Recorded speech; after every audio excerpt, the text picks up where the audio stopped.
What's up, everybody? It's Alex from Heavy New York. We are back at the St. Vitus basement. Unfortunately, the couch is being occupied right now, but, you know. We got the stairs. Yep, it's just as dirty down here. And we are here with Jake of Disentomb. Thank you so much for your time today, man. No worries at all. Yeah. Glad to be talking with you. Yeah, of course. So your newest record is The Decaying Light, which came out back in July of this year. Do you want to talk about how, the making of this record was, the recording, and all that fun stuff? Yeah, well, we took a fair while between albums with this one. It took about 4 years between albums, but we ended up recording most of it and we mixed it ourselves.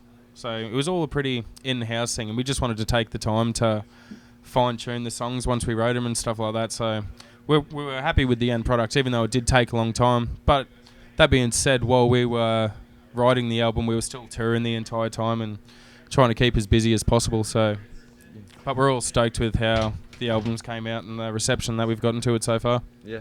Being that you said you took a little bit of time for the making of this album, did it feel like more or less like a continuation from your previous record, or did it feel like a fresh start?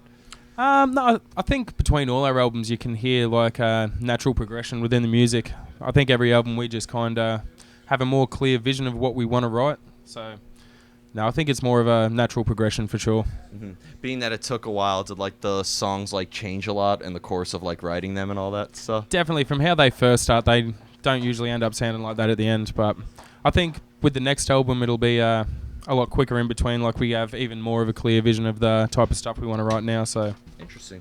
Yeah. Do you try to maintain a certain sound within your catalog? Do you like to leave your fans kind of knowing what to expect, or is there any experimentation in the songwriting process? I think there's a lot of experimentation, especially more with the last album. We have a lot of doom elements and slower dissonant guitar parts and stuff like that, which isn't really the norm for brutal death metal bands, or slam as we're sometimes lumped in with. But yeah, I don't think we really try to cater to any specific genre or any specific crowd, you know what I mean? We listen to all types of different music, and we just kind of put the shit that we like into our songs.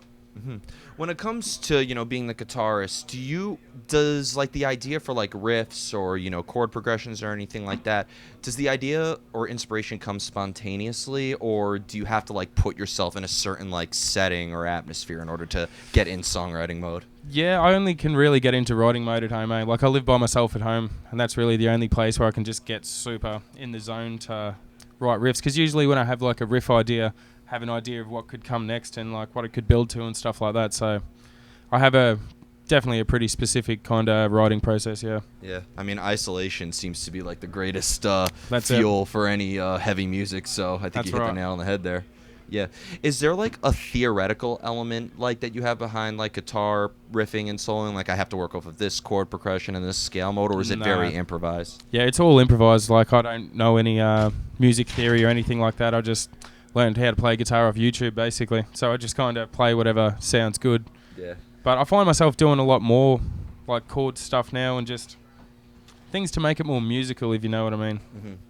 You mentioned that the Decaying Light, you mixed and mastered everything yourself. So being that it was a very DIY process, did that maybe help the songwriting process at all without having too many outside hands working on it? Yeah, I think it did. But we all have we all knew how we wanted it to sound, you know what I mean? And we did demo some stuff with other producers and test some stuff out, but it just didn't sound how we wanted it to sound. Mm-hmm. So thankfully we were able to just get it to exactly where we wanted it. Mm-hmm.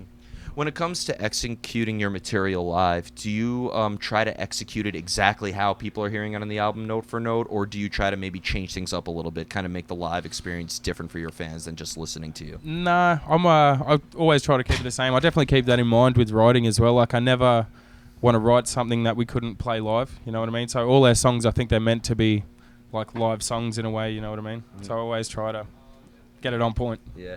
Is it a completely different energy executing your material live versus playing in a studio or practice space, or Absolutely. It's a completely different mind frame? Yeah. Well, when you have the crowd and everything getting into it as well, Yeah, it's just a lot better, I think, playing live. Like, it's fun playing at home, but yeah, it's a different beast when you're playing live. Hmm.